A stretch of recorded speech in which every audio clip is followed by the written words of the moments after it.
final for me. Okay, take one leg straight. Okay, lift the other leg up 90 degrees, just pull behind that leg. Okay, and we're just going to circle the foot clockwise for me. Okay, try and work through full range of movement and nice and slowly.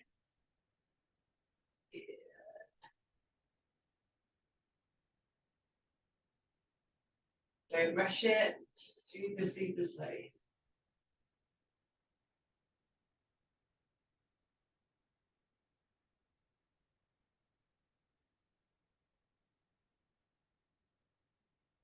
You can curl the toes as well, that's fine. If the toes want to join in, you don't have to consciously do that, but it's okay if they do.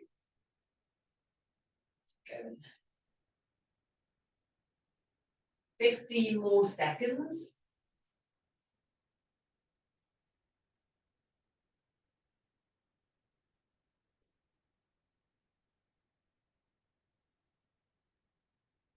And relax. Okay, switch sides for me. So other side, same direction, clockwise. See how this ankle feels compared to the other ankle?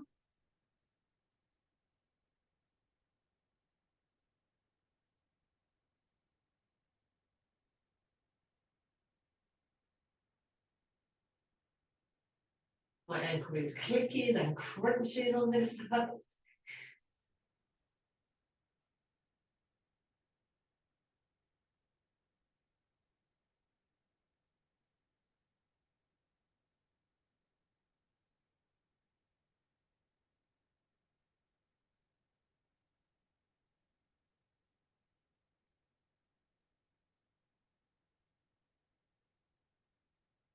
Just remember what we're trying to do is restore full range of movement. So if you've had an ankle injury, you might find that it's tighter on that side.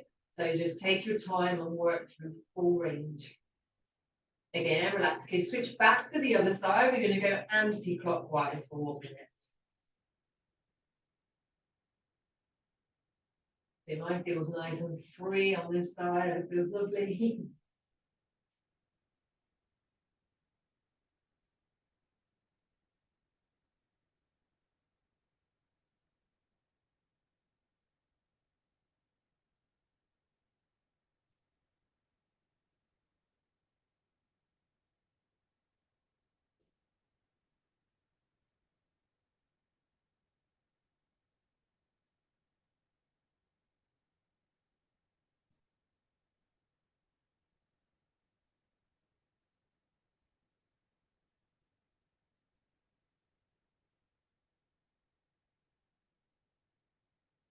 Ten more seconds.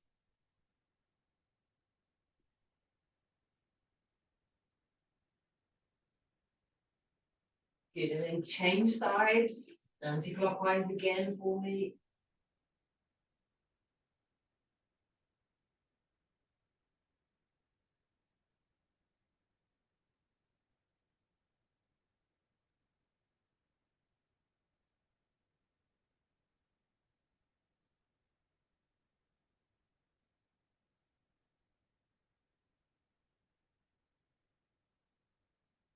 Don't forget, tightness in the body can come from, and imbalances can come from anywhere. So you can have a tightness in the shoulders that can originate in the ankles.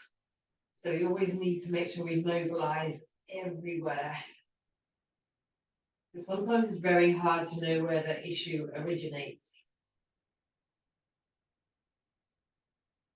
Okay, we've got 10 seconds on this side.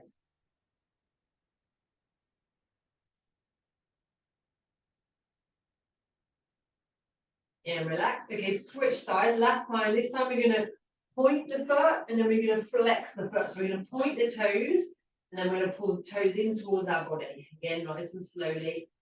Might start to ache at the front of your shin, that's okay. Just keep going with it.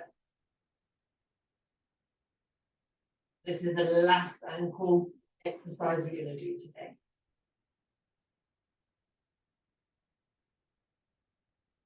That's a really simple, easy one to remember, and just make sure you do it at least once a week.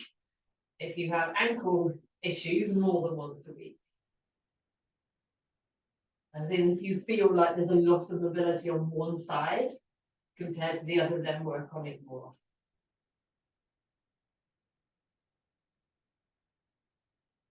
10 more seconds here.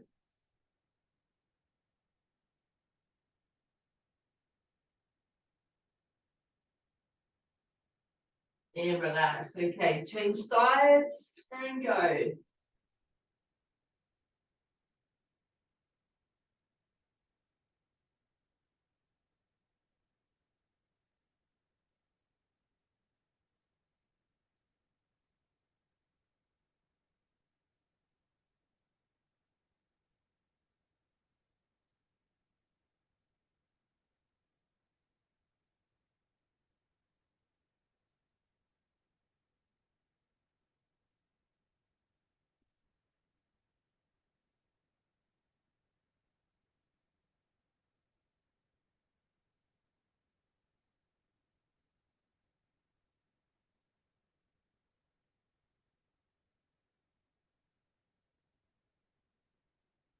Ten more seconds left.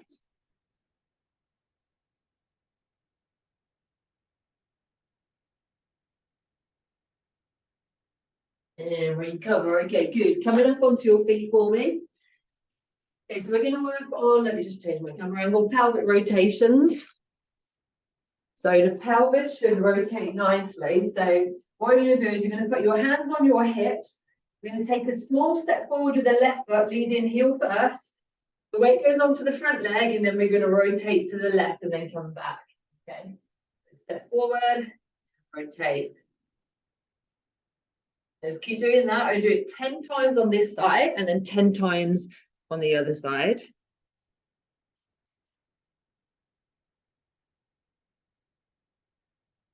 Try and make it one smooth, fluid movement if you can.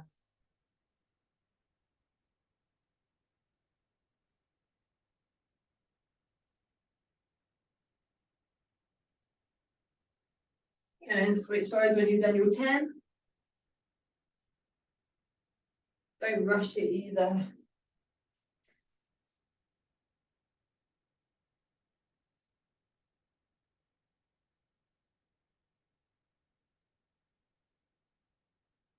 So the front leg isn't locked out, but it's not really bent either. There's just a kind of softening, just a small bend of the knee. I've lost count. Do two.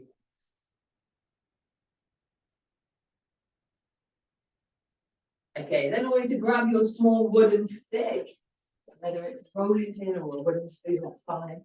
Okay, and we're gonna, this time you're gonna step forward, same thing, small step. This time I want you to reach across with the stick. So you're not going directly to the side, kind of in front a little bit. If I show you from here, and rotate to there. Okay, I want you to do 10 on one side and then 10 on the other.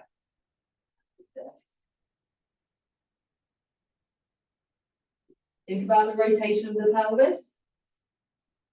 I always like to do these in front of a mirror because then you can check on your form.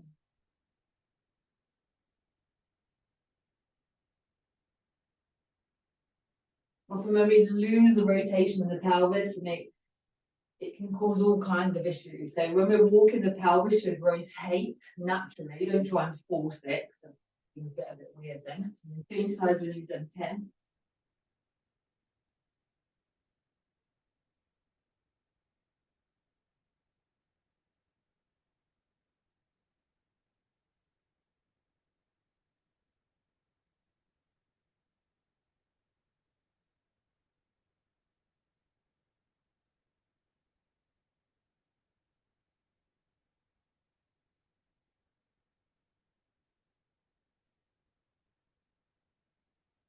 Make it one fluid movement as well. Try not to stagger it. Okay, drop the pole down, go back to the rotations with your hands on your hips. Small step, lower that front leg. So unweight the back leg. So your foot's still touching down at the back, but just kind of on your tiptoes, no weight on that leg. 10 on this side and 10 on the other side.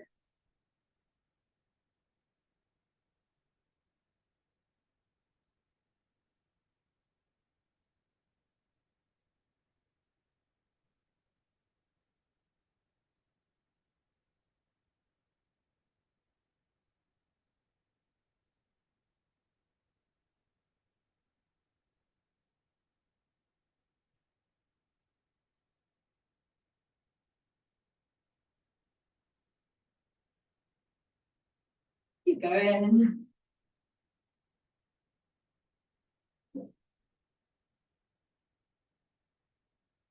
I've got 2 more.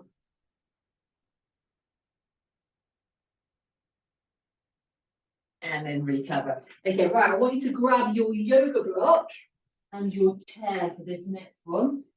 Work on shoulder mobility. Camera down.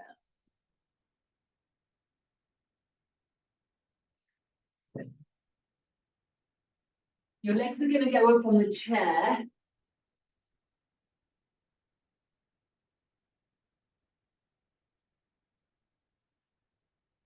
So, right into the chairs. The legs go up at 90 degrees on the chair. Put the yoga block between your knees, okay? You're going to squeeze the yoga block for the full 2 minutes. Your arms are in the air here.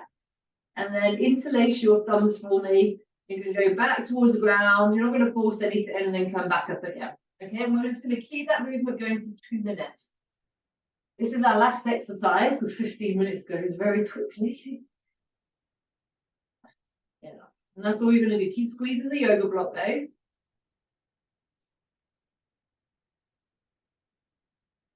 Again, don't force the arms to the ground, just go to your end of range and back up again. Keep squeezing the block. You don't need to squeeze super hard, about 20% of your maximum effort.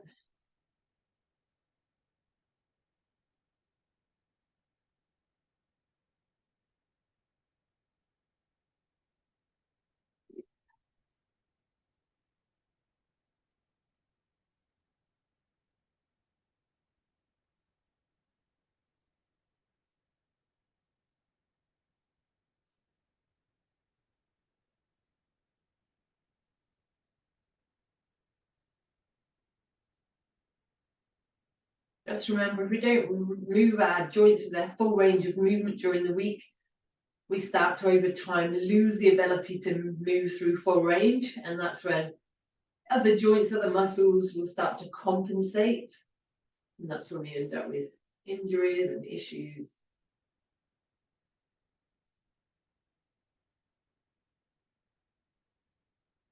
Just trying to kind of put it into a daily routine. Like this is 15 minutes and we've done quite a bit on ankles, pelvis rotation, shoulder mobility. Yes, we've not covered everything, but you know, we've done quite a bit in 15 minutes. Keep going. I have no idea how long we've got left. I do, it's 15 seconds. And if you can do something different daily, then throughout the week you're covering the whole body in just 15 minutes a day.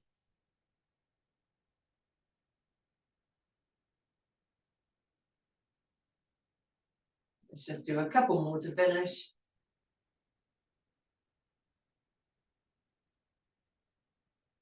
And relax, and that's it, we're done. Okay, I hope you enjoyed that. Good way to start the day, right? Sets you off on the right track. All right, thanks for joining me.